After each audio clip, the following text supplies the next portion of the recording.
आज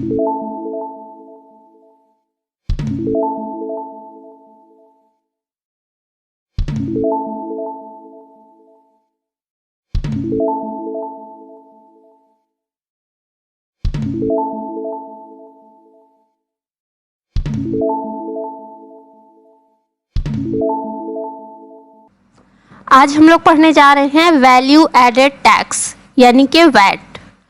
तो वैट होता क्या है? वैट एक सेल्स टैक्स है। सेल्स टैक्स क्या होता है? जो भी हम सामान सेल करते हैं उस पर कुछ परसेंट हमें गवर्नमेंट को पेड करना होता है, स्टेट गवर्नमेंट को, वही हमारा सेल्स टैक्स होता है। ये सेल्स टैक्स हमें तब पेड करना होता है जब हमारी सेलिंग जो है वो 5 लाख से अबव हो या 5 लाख हो, तभी हमें इसको पेड करना होता है। ओके, यहाँ पर एक चीज़ और भी ध्यान देने वाली है कि जब हम अपनी स्टेट से अपनी ही स्टेट में सेल करते हैं तब तो हमें वैट पेड करना होता है, बट अगर हम अपनी स्टेट से किसी दूसरी स्टेट में सेल करते हैं, यानी कि हम अगर यूपी में रहते हैं और हम एमपी में सेल कर रहे हैं, तो उस टाइम पर वैट नहीं बल्कि सीएसटी लगता है, जो कि सेंट्रल सर्विस टैक्स होता है, और ये जो है वो सेंट्रल गवर्नमेंट को जाता है। ओके फ्रेंड्स, तो आई थिंक आप लोगों को ये चीज़ें काफ़ी समझ में आई होंगी। उसके अलावा किसी भी तरह के टैक्स पे करने के लिए आपके पास एक नंबर होना चाहिए जो कि होता है टिन नंबर।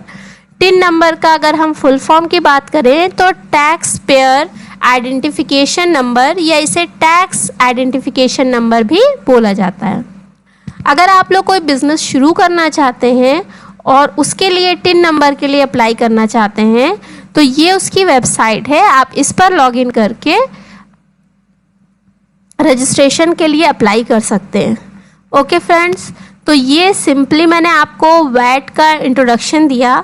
अब हम टैली स्क्रीन पर चलते हैं और देखते हैं कि किस तरह से हम लोग वैट लगाते हैं। पहले हम लोग सिंपली देख लेंगे। हम लोगों ने इससे पहले जो डिस्काउंट वाली वीडियो देखी थी उसी तरह से एक वैट लगाया जा सकता है, जिससे आपको बिल्कुल सिंपली समझ में आ जाएगा। उसके बाद हम ऑप्शन का यूज़ करके भी सीखेंगे वैट। ओके, हेलो दोस्तों, मैं हूँ उज़मा परवीन, आपकी कंप्यूटर ट्रेनर। जैसे कि आप जानते हैं यहाँ पर हम टैली की पूरी सीरीज़ चला रहे हैं और बिल्कुल बेसिक से मैंने उसमें टैली स्टार्ट किया है। अगर आपको कुछ भी नहीं आता हो कंप्यूटर में, टैली में या अकाउंट्स में, फिर भी आप इन वीडियोस के थ्रू बहुत अच्छे से सीख सकते हैं टैली। और नेक्स्ट मंथ से मैं ओ लेवल की क्लासेस शुरू करने वाली हूँ। तो अगर आप में से किसी को भी ओ लेवल में इंटरेस्ट है या आगे की वीडियोस की लिंक और नोटिफिकेशंस आप चाहते हैं तो चैनल को सब्सक्राइब कर लीजिए और बेल आइकन पर क्लिक कर लिए, जिससे आपको नोटिफिकेशंस मिलती रहें। और हम आगे के वैट के लिए चलते हैं टैली स्क्रीन पर। ओके,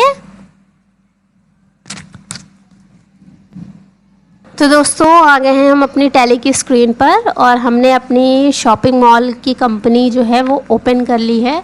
और हम जाते हैं अकाउंटिंग वाउचर में, जहाँ पर हम करेंगे परचेज़ F9 प्रेस करके, और कैश में ही हम परचेज़ कर रहे हैं। यहाँ पर मैं वैट आपको सिंपली पहले बताने वाली हूँ। और परचेज़ का लेजर हमारा बना हुआ था। यहाँ पर हमारे ये सारे स्टॉक आइटम बने हुए हैं, इसमें से हम कोई भी ले लेते हैं। मान लीजिए हमने ये ले लिया है, आपका वीवो का फ़ोन है, ये आगरा के गोडाउन में है और इसके 5 पीसेस मैंने परचेज़ किए हैं जो कि 13,000 के हैं। 13,000 इसका रेट है किसी एक मोबाइल का, तो टोटल ये आ रहा है 65,000 रुपीज़। ओके, अब हमने इसको एंटर प्रेस करते हुए आगे बढ़े हैं।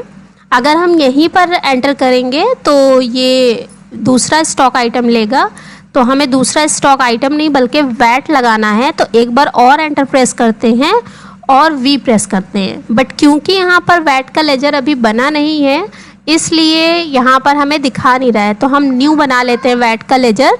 उसके लिए हम ऑल्ट सी प्रेस करेंगे और यहाँ पर हम लिख लेते हैं वैट, और एंटर प्रेस करते हुए हम यहाँ पर लगाते हैं ड्यूटीज़ एंड टैक्सेस, और इसको एंटर प्रेस करके आ जाते हैं नीचे और एंटर प्रेस करते हुए इसको कर लेते हैं एक्सेप्ट।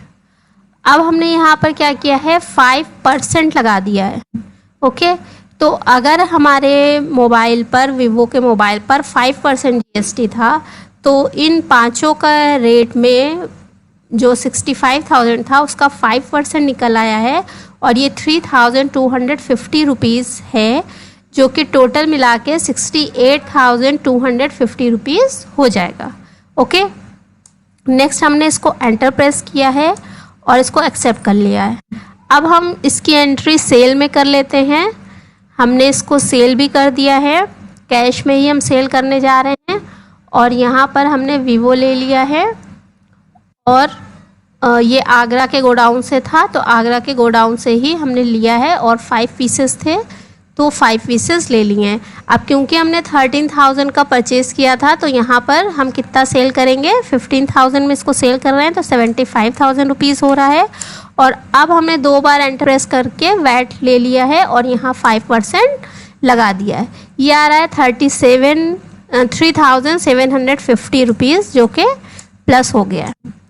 अब यहाँ पर जो समझने वाली चीज़ है, ये तो सिंपली एंट्री थी, समझने वाली जो चीज़ है उसके लिए हम डिस्प्ले में जाते हैं और डिस्प्ले में अकाउंट बुक्स में जाएंगे, अकाउंट बुक्स में लेजर में जाएंगे और यहाँ पर हम वैट का लेजर ओपन कर लेते हैं।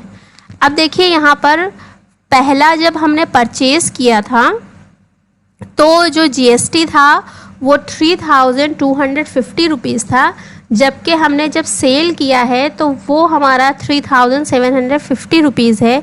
यानी कि इन दोनों के बैलेंस को अगर माइनस करें तो ये बचा हुआ है 500। ये 500 जो है ये हमारा वैट रिटर्न होता है और इसे ही हमें गवर्नमेंट को पेड करना होता है। ओके दोस्तों, आया आप लोगों को कुछ समझ में? यानी कि जिस टाइम पे हम परचेज़ कर रहे थे उस टाइम पर हमने जो वैट लगा दिया था, चुकाया था, उस वैट को, और जिस टाइम पे हमने सेल करके किसी से, कस्टमर से लिया है वैट, उन दोनों के डिफरेंस को हम पेड कर देते हैं गवर्नमेंट को।